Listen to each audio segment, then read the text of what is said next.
Our panel will answer any questions the industry members may have at this time. We ask that you go to the microphone stand here in the middle. We'll have a couple of mics roaming around. Guys, where are you with the mics? One over there. Where's our other guy? In the back. All right, real good. So we ask that you raise your hand. To accommodate each person that may have a question, we ask that you limit your we're going to limit you to one question, and one question per participant. Any questions that we're not able to answer today, we'll answer on our website at the Tyndall Program Management Office webpage. So everyone will get an answer either now, and if we can't answer it now, we'll certainly answer it later. And when you do come to the microphone, I ask that you please say your name and what company you represent, followed by a question. If there is a panel member you'd like to hear from specifically, please let us know that too. So the mic is open. Does anybody have any questions for our panel? I know you're out there. I can hear you breathing. Any questions for our panel? Any of our panelists want to bring something up that we may not have covered that you might think be of interest to this august group we have assembled here? Going once. I have a question I'd like to ask. Is this on? It should be, yes, sir. Okay. I have a question I'd like to ask. General Allen, can you talk us through why so many of our MILCONs are programmed in FY20?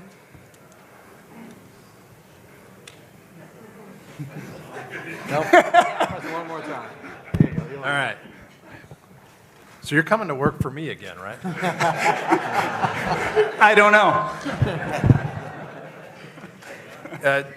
Ask your question again, but give me a little bit, as opposed to 19 or 26 or what?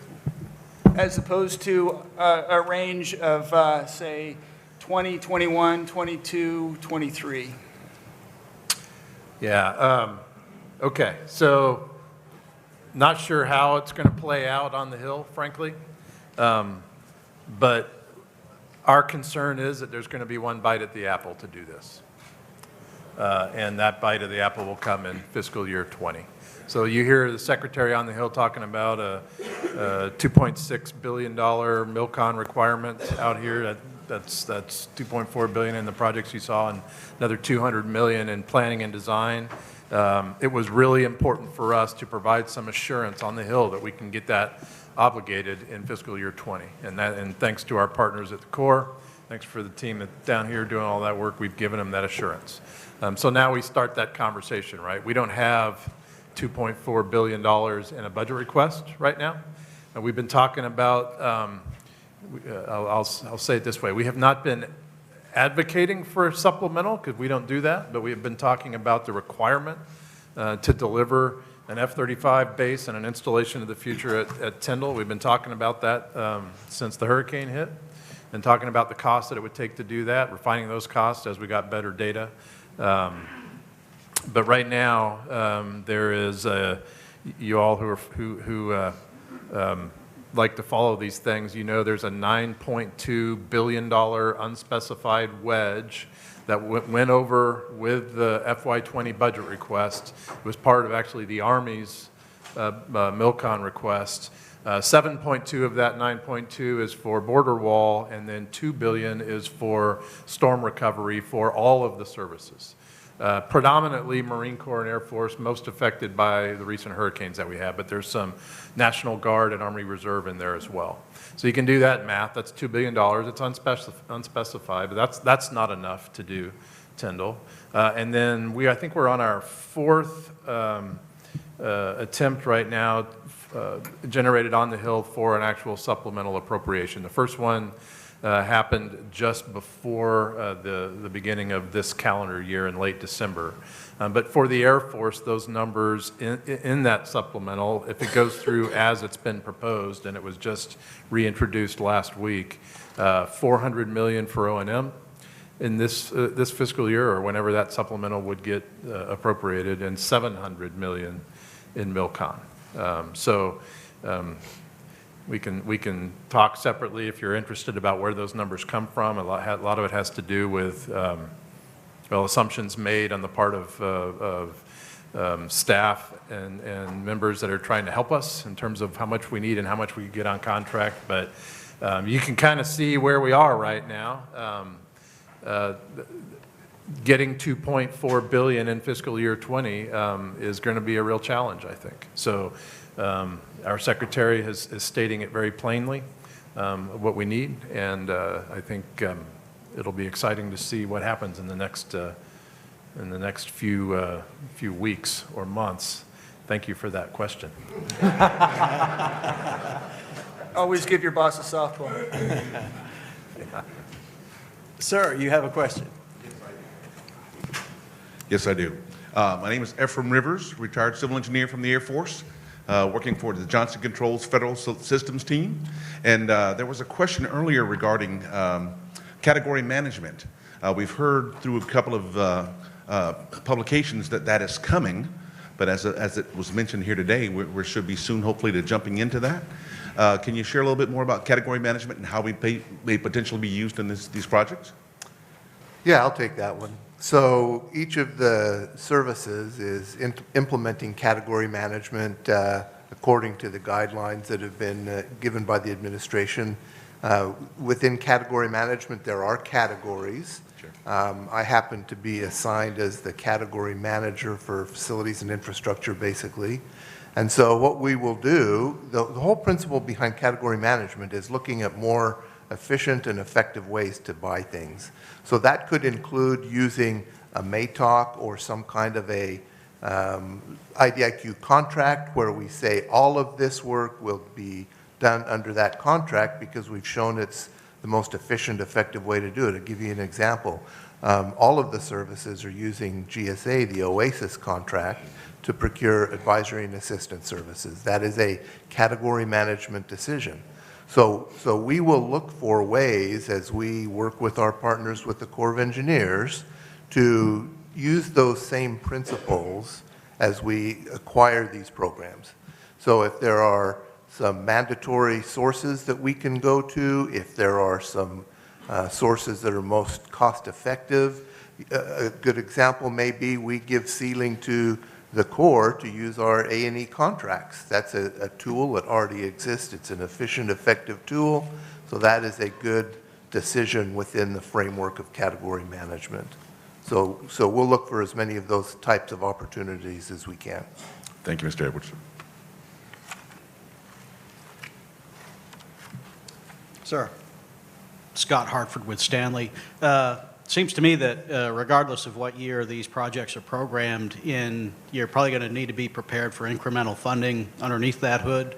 So my question is, have you thought about, maybe the next steps, putting together a deliberate plan for incremental funding and, that corresponds to work placement? Brent, do you want to take that? Sure.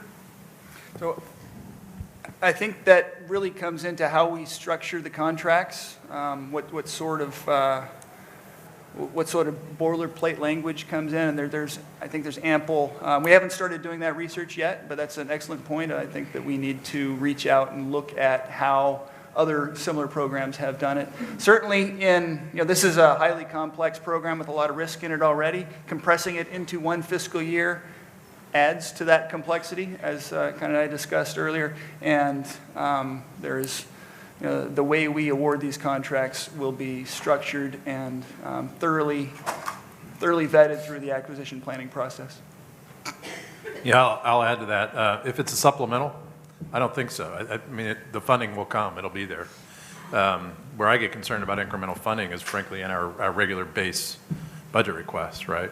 So we think this year we've got a larger MILCON program in 20 than we've had in previous years, and we think potentially up to $500 million of it is going to be subject to incremental funding based on the WIP curves. That said, the money that's been requested for storm relief and that unspecified wedge I was telling you about, I believe that's going to get appropriated. The money will be there. So in the near term, I don't see it as vulnerable to incremental funding as much as, say, the large projects that are just in our base year that they're looking at, and they're looking at WIP curves, and they're making decisions about how much are we actually going to give you of what you asked for, if that makes sense. Over.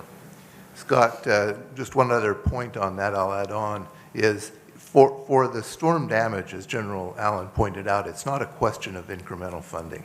It's a question of will we get the full amount of funding we need to rebuild Tyndall to the scope that we've envisioned.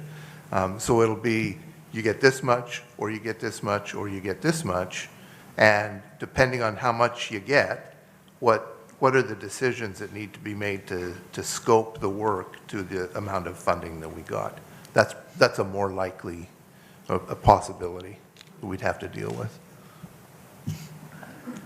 Sir, your name and where you're from? Great. Good morning. My name is Dave Robow. I'm the CEO, Chief Scientist with National Energy.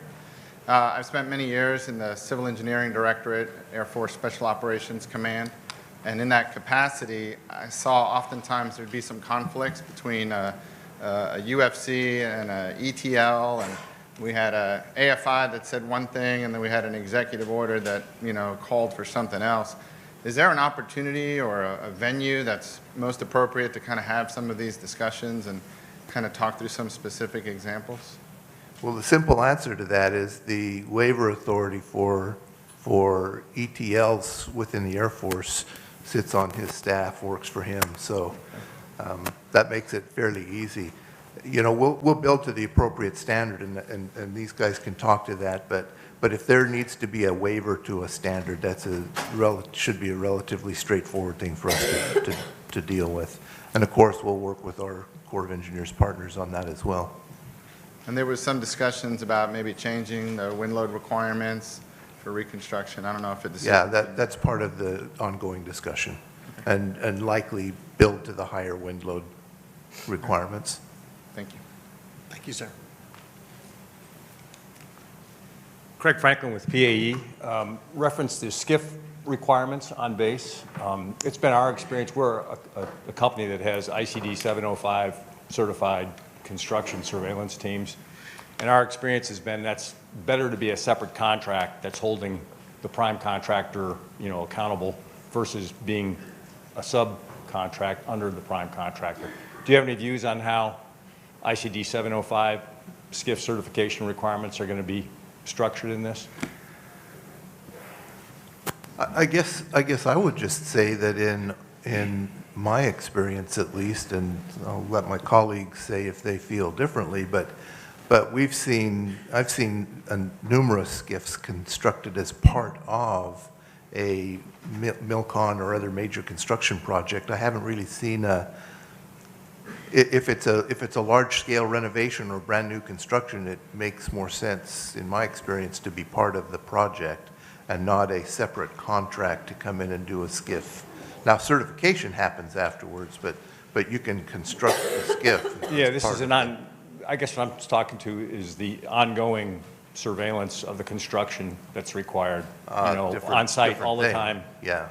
And that seems to be, for us, has always been better to be a separate contract. Yeah, that's typically what we do. Okay, thank you.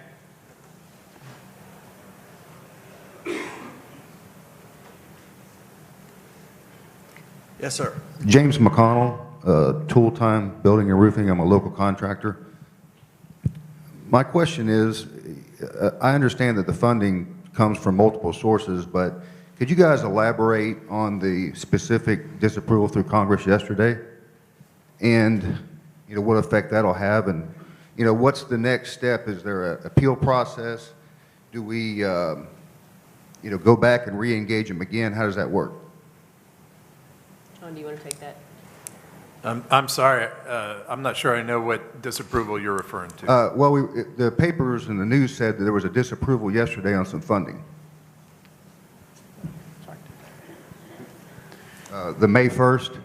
Right, okay. May 1st deadline. Yeah, all right, I can talk to that. So Sorry about that. Yeah, the May 1st deadline. So we've cash flowed north of $350 million at Tyndall alone, right out of our FY19 O&M funding.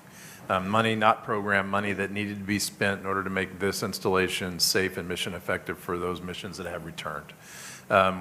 Something similar going on at Offutt as a result of the hurricane, and then a lot of other O&M bills that have come due over the course of this fiscal year. We've got ourselves into about a $1.2 billion hole in O&M for this fiscal year, and I would think of it as we're having to triage what money we have left in order to get through the remainder of the fiscal year. We thought, frankly, back in November, that by now we would have a supplemental appropriation to give us the additional O&M that we needed, and we would not be making this decision. So our comptroller, at the request of the secretary, basically came up with a triage plan. And it involves a lot of things. One of the things Mr. Henderson alluded to already, there's 61 O&M projects at other bases around the Air Force that are not going to get done until either next fiscal year when there's a new appropriation, or if we get some supplemental funding. Another one of those things was that we were going to stop new recovery activity here at Tyndall on the 1st of May, stop new recovery activity at Offutt on the 1st of July. You recall they're not quite as far down the road as Tyndall is in terms of their recovery. And then there's also impacts to flying. We'll be taking money, taking risk in weapon system sustainment, and taking money out of flying hour program later in the fiscal year as well. But really, this is all about making sure that the Air Force is delivering readiness for combatant commanders, and our O&M accounts are predominantly how we do that on a year in and year out basis. So that's what's going on. The work that's already been awarded here at Tyndall, and Colonel Hayden can talk to more of that, Colonel Laidlaw, that will continue until it's done. But until we have either a supplemental appropriation or some reprogrammed money or next year's appropriation, we're essentially on a pause to pick up the O&M rebuild at Tyndall. Does that help answer your question? Or? Yes, it does. I just was, people are wondering, hey, what's the next step? How do we appeal this? Do we get another shot? Do we restructure and ask again? I mean, that's what they're asking. I guess what I would say is it wasn't a congressional decision either. I should say that was the Air Force decision. As we were talking to Congress, saying, hey, this is where we are now. We've cash flowed as much as we can. We have to do some things in order to make sure that we don't have a situation like we did in 2013, where we were sequestered under the Budget Control Act, and we ended up parking airplanes, which was something that we do not want to do or can't do. So.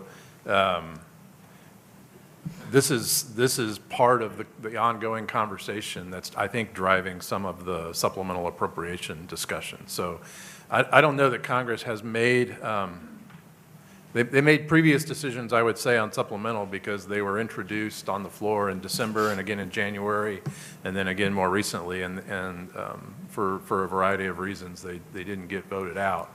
But I understand it has been reintroduced here last week. And we'll see how that goes. I'm optimistic, guardedly optimistic, but optimistic. Does that make sense? Yes. If I could add just a couple examples to what General Allen said of what that means for us on Tyndall. So as the General alluded to, projects that are already on contract, those hundreds of millions of dollars that General Allen referred to, those continue. That's going to be things like mold remediation in our buildings, like all of us are dealing with here. Those are on contract. Those are going to continue. We've got multiple roof repair projects ongoing, and as anyone who lives in this community knows, every time a thunderstorm goes through here, the blue tarps blow away, and we got to do more interim fixes to the roofs. All those projects that are on contract and fully funded with the money that General Allen talked about, those are going to continue with little change until those contracts expire, whenever that may be, and it's different for different contracts. What we can't do, what the Secretary told us we can't do after the 1st of May is any new projects. So we've got a list of 121 projects right now that we were planning on doing this year in FY19. This is the next tranche. If they're not on contract right now, we've got to sit on our hands. We've got to wait until we get funding and know how we're going to be able to pay for those. Those are going to be things like, for example, dorms. We've made references to dorms earlier. We had 11 dorms on the base prior to the storm. We were able to save 3 of them very quickly and open them back up in January. We're getting a 4th back partially later this month and then fully back next month. But the remainder of the dorms that weren't on contract for repairs, those are just going to have to sit. It'll be projects like that and other facilities, headquarters facilities around the base, support facilities around the base that they need repairs, and we hadn't got them on contract yet. Those are all on pause until we get money. Thank you.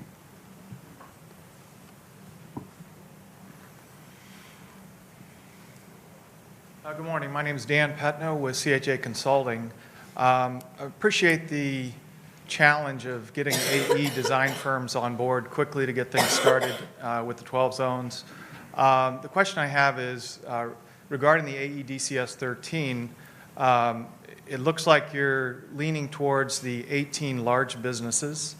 Our firm also is part of the AE DCS on the small business side. We have a mentor-protege small business that is one of your eastern firms. I guess my question is, have you considered a blended approach where the large businesses could team with the small businesses within the AE DCS? Absolutely. I'll say within those zones, some of those are smaller, and I kind of referred to that within a construction context. That also carries into the design phase context.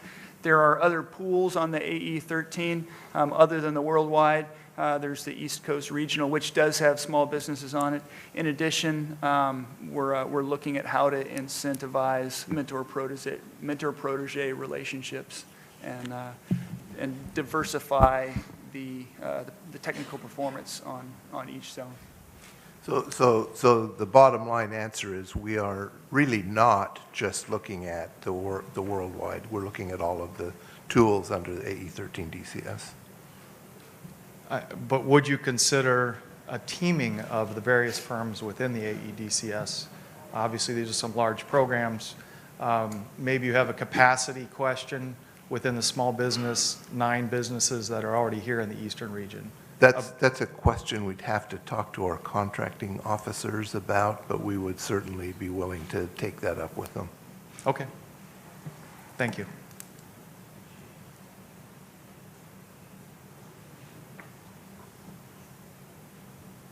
Hi, good morning. Jeff Revis with the Morsky Group. We're a bonding company that supports a lot of the construction teams that work already at Tyndall and expect to in the future. Like the zone approach, wanted to see if you're going to be flexible with some of the bonding requirements over time so more small and mid-sized companies can participate in those zone competitions. I'd say there's potential for that. I don't know that we've looked at that. We have not looked at that at this point. Some of the complexity that brings to mind is that the bonding requirements are there for a reason, and we don't necessarily want to let somebody overextend themselves. We'd have to look at that in a robust way that looks at all the variables. I would add that our partners with the Corps of Engineers would have a say-so in that as well. That's great. Thank you very much. Thank you. Good morning, Mark Papin with Battelle. Maybe another softball zoning question for Colonel Hayden. As I understand it, when you discussed the zoning process, that was really a geographical breakdown of the installation, an associated prime that would go in there and lead the effort for that location. And at the same time, I'm kind of trying to connect the dots on some of the needs that you have. You represented some of your high-value concepts that came out of the white papers, and one of those had to do with efficiencies associated with artificial intelligence and things like that. When I think about that, I think about the applications that could be applied across the installation, maybe applied towards saving energy and efficiencies. So is that something that would be captured in your infrastructure zone, or is that a different concept? Because really that would be applied across the board in many cases. That's an excellent point. Our PMDI concept, we have that scoped out. It's not finalized, but in there we've got design standards, incorporation of innovation, and applying the integrating the design efforts in the sense that you apply. That bringing that integration also means not just boundary conditions between the zones, but also all the design standards and things that we'll look at bringing in for innovation and technology onto the campus. Okay. I think in particular, when we talk about the kind of the sensoring, infrastructure sensoring, again, we've got a workshop, kind of a sensor focus day that we'll have.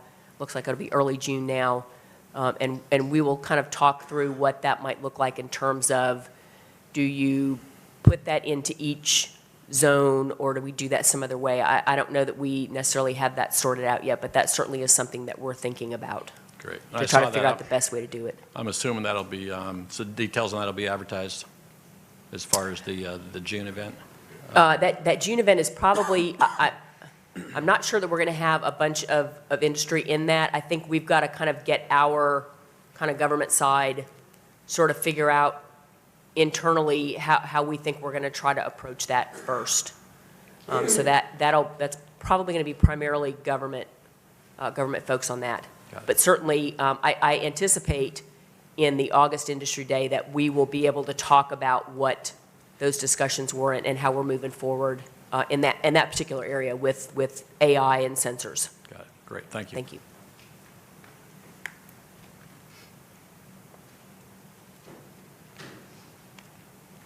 Hi, good morning. Vanessa Willett with Acon General Contractors.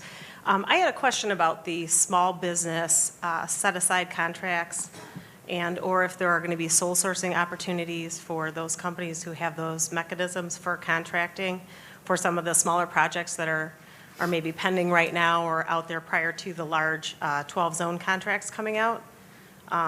Due to the fact that I would assume that most of these businesses in here, the majority are small businesses, and are going to be actually doing the work out on site. Just kind of a general question of, are those going to be opportunities coming up in the near future prior to those contracts, or will everything be under the slide mechanism? No, that's an excellent question. Thank you. The way we've been doing contracting so far has been an expedient method, primarily through the AFCAP vehicle. And we've done several smaller actions through the local contracting shop, as well as several other smaller actions through the Corps of Engineers out of Mobile District. We've been transitioning out of AFCAP, and at a future state, we will be making 100% of those decisions through the acquisition planning process, which will integrate what we can get to small business, integrating all of the requirements, large requirements, small requirements. So kind of as we transition from the current state to that future state, there's decisions that we're making because more along the lines of who has capacity to get contracts on the street and do so. They're not as deliberate yet as I would like them to be, but we're working hard to get that acquisition planning in place. I'd also call your attention to part of my slides I didn't really talk to a lot, which was the FSRM programs in FY19, the remaining programs, which very possibly will slide 100% into FY20. Those facility repairs, much of the campus, we were able to save 50% of the facilities. And a lot of those, almost all of those, are within zones. Those will be prime targets through the acquisition planning process to give to small businesses and other set-asides, whether it's through an existing MATOC pool or a new MATOC pool that we put into place. Hi, Andrea Gibson with Brick Procurement. For the white papers and the results that you shared, the evaluation assessments, will the PMO be contacting the providers of the white papers and give them feedback on their submission, and if there's any, next steps? Honestly, I don't know that we have specifically thought that far, to be perfectly blunt with you. We've been sprinting really hard with a lot of things, but thank you for that suggestion, and let me take that for consideration and figure out what makes sense in terms of reaching back out to individual providers, for lack of a better word. Certainly the slides that I briefed, those are going to be made available to everybody, so you'll have that information. But let me take that and figure out what might make sense to do for that. Okay, and if I could just say one more thing on that, as firms who have submitted white papers, I know that when we're submitting our white paper, it's for service that we provide or a concept that we can deliver that would make use and be valuable here at Tyndall. So your feedback is helpful for us, and then also helps us understand, is there something else that we can provide or any other discussions to have based on the information we presented. So thank you. Yeah, thank you. I appreciate that. Thanks. Are there any other questions for the panel? For distributed power generation and microgrids. Hey, your for- name again, sir? I'm sorry. Scott Jarvis with RS&H. Thank you. Yeah, right. Just checking to see if you. Yeah. Scott Hartford with Stanley. So for all of that, it seems like you need to do it right, you need to master plan it, obviously. And perhaps a good way to execute it is an EUL, a master EUL with a power purchase agreement embedded within. So 2 questions. Number 1, has the master planning effort done any of that? And for the second question, are you thinking in that direction in terms of execution strategy? I don't know that the master plan specifically looked at those.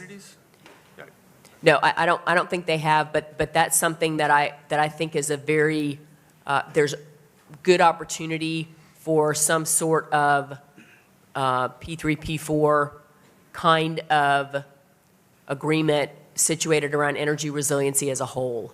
And that's another area that we are just kind of starting to look at and get our arms around to figure out, again, what makes the best sense for that. We also have to be aware that the electric and natural gas is privatized already. So whatever kind of agreement we pursue, we would have to work that in conjunction with, I think it's Gulf Power. But certainly that is something that we are definitely going to look at how we might do something like that. I think it makes a lot of sense.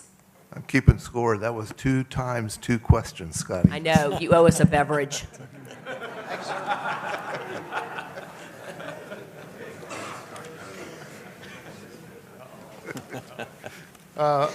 My name is also Scott Jarvis from RS&H. Are you sure?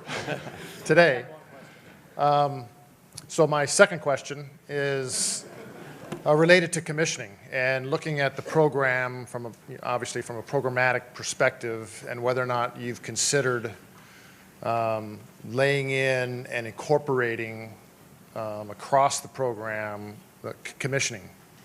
And just something that I would highly recommend you to consider as you're bringing on a lot of new facilities and even renovating some of these other ones. You're going to need some recommissioning, especially with the current, obviously the climate down here.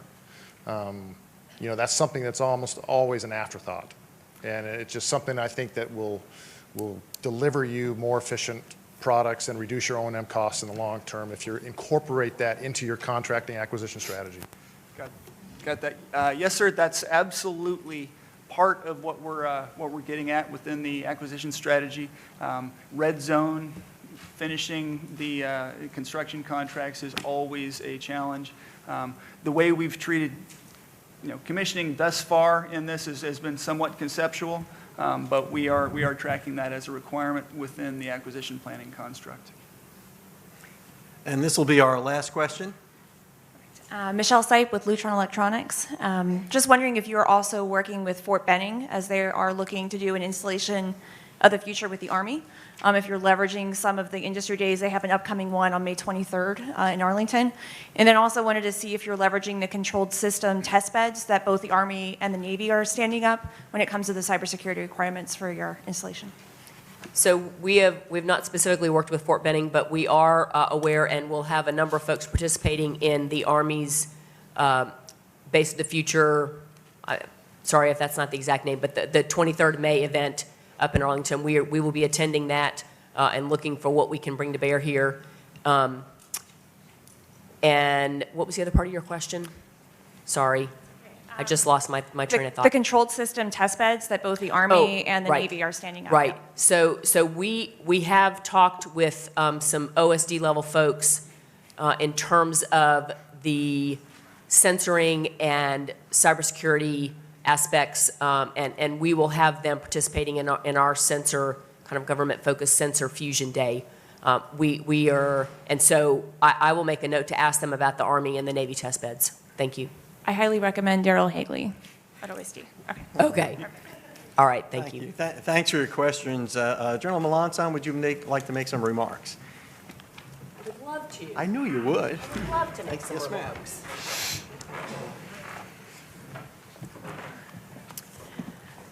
So, all right, hold on. Got to be smarter than the equipment. So, thank you, everybody, for coming out today. Please ensure, if you have not yet already done so, you will have had a form like this on your chair. If you would please fill that out so that we know that you were here, and as we are doing outreach in the future, we'll be able to contact you. In addition, you should have gotten a little business card like this that's got on the back of it our website and also a generic email that you can send for the PMO. You can, if you would please, return those attendance slips to one of the lieutenants that are around the room here. If you can't find one of them, probably as you entered with the registration table out there, we can collect those, but try to give it to one of the lieutenants. I want to thank Mr. Neubauer for being here today from the Bay Defense Alliance. You've assisted us in putting this day together and really getting out our message. We thank Senator Rubio for his support of video earlier today. We know that our Florida congressmen are really supporting us, and we're greatly appreciative of that. I want to thank Mr. Henderson, Honorable Mr. Henderson, Mr. Edwards, and General Allen for joining us as we work to tell our Tyndall rebuild story with industry. Also, Colonel Laidlaw, I think Brent understated it. He has absolutely been the champion and the warrior for this base, so appreciate you being here. And also Colonel Hayden.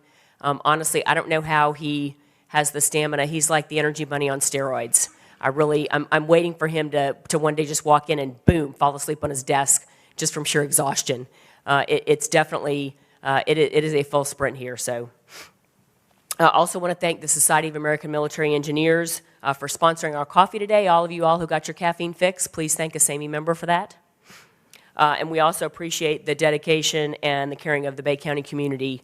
It is a very special relationship that Tyndall and the surrounding area have. And finally, I want to thank all of you from industry who have taken time out of what I'm sure is very busy schedules for you to come here and join us. Finally, we want to thank Florida State University for the beautiful facility, absolutely amazing view out of the back here, and the 325th Fighter Wing, and especially our dedicated Tyndall PMO staff and the sharp lieutenants that have really done so much in being workhorses for us. We would not have been able to pull it off without them. And we appreciate everybody joining us as we work together to build Tyndall Air Force Base as the base of the future. Thanks so much.